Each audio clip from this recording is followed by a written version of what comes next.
பேரறிஞர் அண்ணா பிறந்தநாள் மாநாடு. மக்காச்சோள விவசாயிகளுக்காக களமாடி 1% செஸ் வரியை நீக்கி தந்த துரை வைகோ அழைக்கிறார். செப்டம்பர் 15 திருச்சி. குறைந்த விலை, நிறைந்த தரம், தங்கள் தேவைகள் அனைத்தும் ஒரே இடத்தில். ஜெயச்சந்திரன். ஆச்சி ராயல் குலோப் ஜாமுன் பேக்ஸ், ஒன்று வாங்கினால் ஒன்று இலவசம்.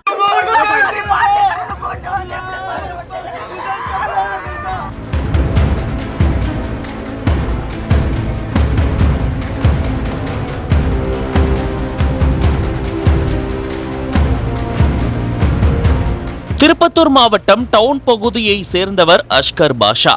இவருக்கும் இவரது மனைவிக்கும் ஏற்பட்ட கருத்து வேறுபாடு காரணமாக கடந்த 4 ஆண்டுகளாக அவரை விட்டு பிரிந்து தனிமையில் வாழ்ந்து வருகிறார். இந்நிலையில் அஸ்கர் பாஷா அங்குள்ள பண்ணை ஒன்றில் ஆடு மாடுகளை வளர்க்கும் வேலையை செய்து வந்துள்ளார். இவர் வேலை செய்யும் பண்ணையின் உரிமையாளர் அரங்கல்துருகம் பகுதியை சேர்ந்த வழக்கறிஞர் கலீல். இவர் வெளியூரில் இருப்பதால் பண்ணையின் பொறுப்புகள் அனைத்தும் அஸ்கர் பாஷா வசம் இருந்தது. ஆகையால் அஸ்கர் பாஷா பண்ணையில் உள்ள வீட்டிலேயே தங்கி தன் வேலைகளை செய்து வந்துள்ளார். அஸ்கர் பாஷா தினமும் அவரது தாய் மற்றும் தந்தையுடன் செல்போனில் பேசுவதை வழக்கமாக வைத்திருந்தார். இந்நிலையில் கடந்த 2 நாட்களாக அஸ்கர் பாஷா தனது பெற்றோரிடம் செல்போனில் பேசாமல் இருந்துள்ளார். அவரது செல்போனும் சுவிட்ச் ஆஃப் செய்யப்பட்டிருந்ததால் சந்தேகமடைந்த பெற்றோர் உடனடியாக பண்ணைக்கு வந்து பார்த்துள்ளனர். அப்போது பண்ணை வீட்டில் தங்கியிருந்த அஸ்கர் பாஷா திடீரென மாயமாகியுள்ளார். மேலும் அவரது இருசக்கர வாகனம், செல்போன் மற்றும் அவருடன் வேலை செய்து வந்த உத்தரப்பிரதேசத்தை சேர்ந்த 2 தொழிலாளர்களும் காணாமல் போனது தெரிய வந்துள்ளது. இதனால் ஏதோ விபரீதம் நடந்திருப்பதை யூகித்த அஸ்கர் பாஷாவின் பெற்றோர்கள் உடனடியாக இது குறித்து உமராபாத் காவல்துறையினரிடம் புகார் அளித்தனர். இந்நிலையில் கடந்த 10ஆம் தேதி காலை பண்ணையில் உள்ள கிணற்றில் இருந்து திடீரென துர்நாற்றம் வீச தொடங்கியுள்ளது. இதை அறிந்த அக்கம் பக்கத்தினர் அந்த கிணற்றில் எட்டி பார்த்தபோது அதில் அஸ்கர் பாஷாவின் சடலம் மிதந்த நிலையில் இருந்துள்ளது. இதை பார்த்து அதிர்ச்சி அடைந்த அக்கம் பக்கத்தினர் இது குறித்து போலீசாருக்கு தகவல் தெரிவித்தனர்.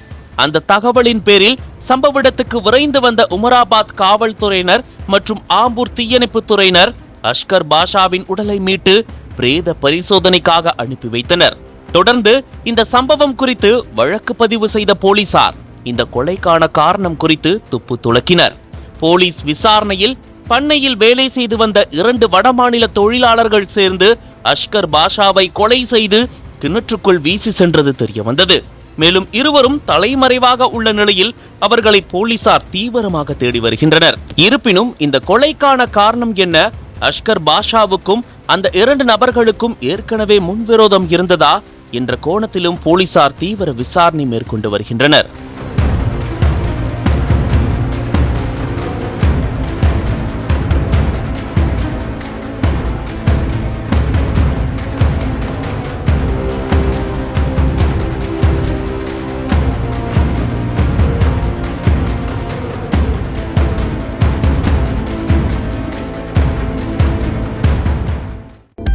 அனல் பறக்கும் செய்திகளை அப்டேட் செய்து கொள்ள நக்கீரன் களத்தை இப்பவே சப்ஸ்கிரைப் பண்ணுங்க.